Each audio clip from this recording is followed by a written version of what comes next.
Welcome to this explainer. Today, we're diving into something truly fascinating: the intense, really unprecedented pressure on India's regulatory agencies ever since the massive economic reforms of 1991.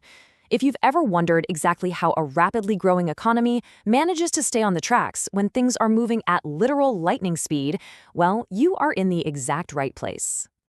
Think about this for a second. What happens when the rules of the economy just can't keep up with the players? It's like, imagine a football game, right? But suddenly, the players are all given jetpacks. The referees are going to have a remarkably hard time keeping that game fair. Well, our economic regulators are basically the referees of the market. And over the past few decades, the corporate players have definitely strapped on some jetpacks. Okay, let's dive into this. Here is our roadmap for today. First, we'll cover the 1991 market explosion. Then, we'll meet the market referees, explore why regulators are overwhelmed, look at some surprising regulatory wins, and finally, wrap up with fixing the system.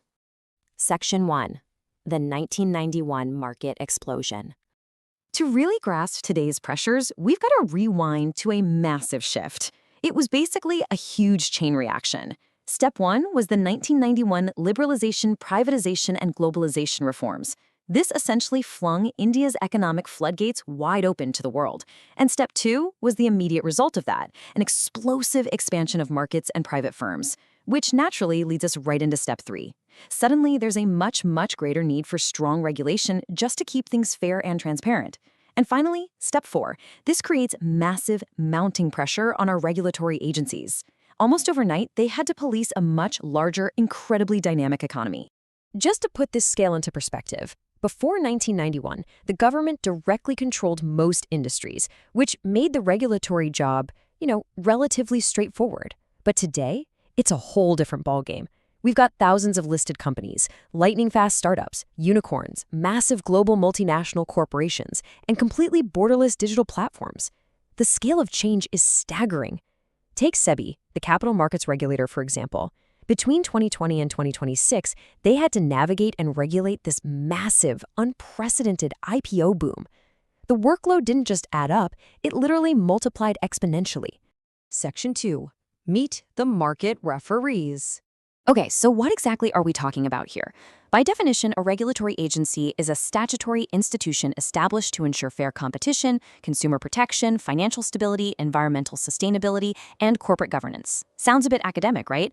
But here is why this matters directly to you and me. These are the institutions that make sure the bank holding your life savings doesn't just collapse tomorrow. They make sure the air we breathe isn't being illegally polluted by factories. They ensure the investments you make are safe from fraud. Simply put, they protect us. And we have quite a crowded, highly specialized table of these referees. You've got the RBI handling banking, CBI for the capital markets, the CCI making sure competition stays fair, IRDI for insurance, TRI handling the telecom sector, and the SFIO investigating corporate fraud. Now, while it is genuinely fascinating to see specialized watchdogs for all these different sectors, it also hints at a growing problem. When you have this many chefs in the kitchen, you get overlap, and that creates massive compliance burdens for businesses trying to follow all the rules. Section 3. Why regulators are overwhelmed. So why are these agencies feeling so much heat right now? Well, it's kind of like a perfect storm. The absolute biggest factor, rapid tech disruption. Things like cryptocurrency, artificial intelligence, and fintech. They are evolving at breakneck speeds, way faster than regulations can be debated, drafted, and passed. This means our regulators are constantly playing catch-up, often forced to react only after the innovation, or sometimes, unfortunately, after the damage has already been done.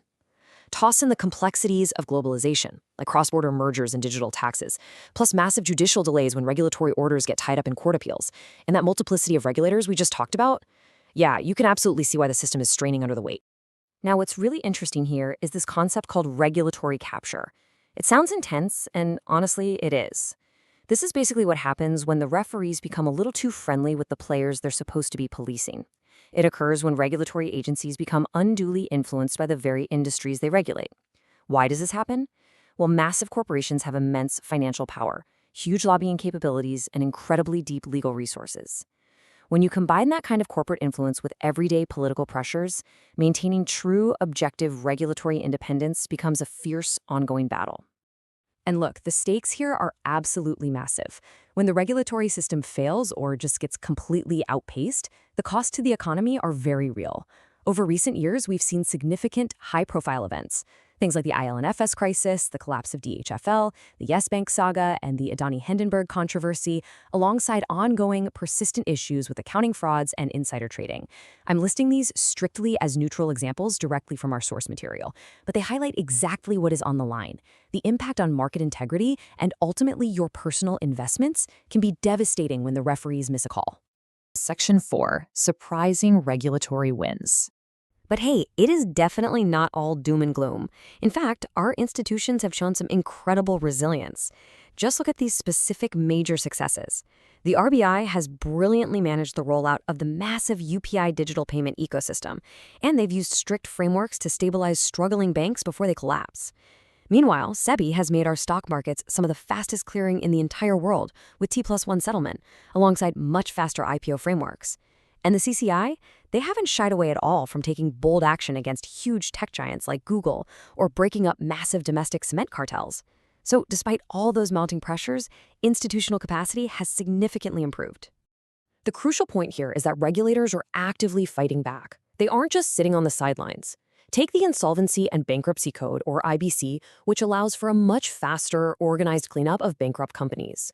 We've also seen major improvements in national audit quality to prevent fraud following some of those past crises we mentioned.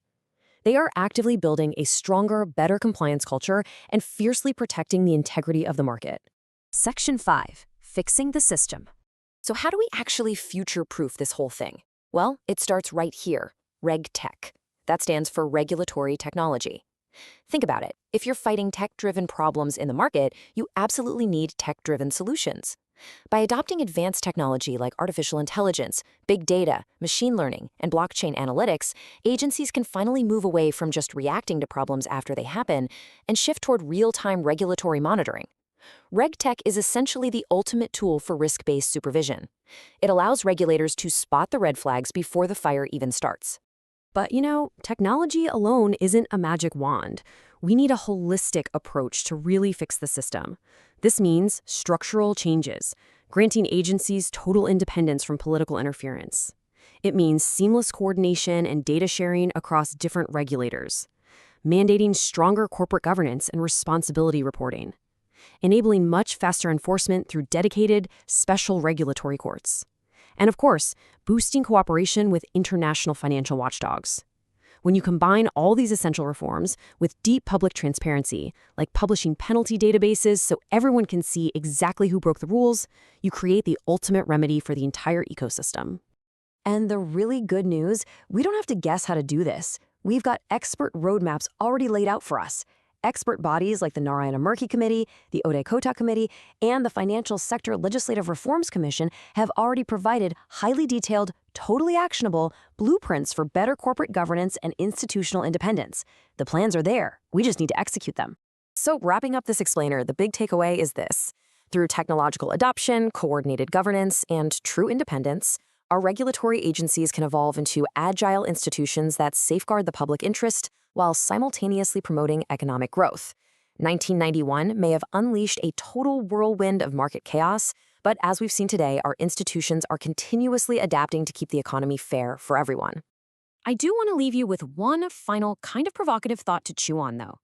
As our digital economies continue to grow and algorithms become even more autonomous and complex, who will regulate the regulators? It's a massive question of ultimate accountability that we are all going to need to answer in the years to come. Thank you so much for joining me for this explainer. Keep asking those great questions, and I'll catch you next time.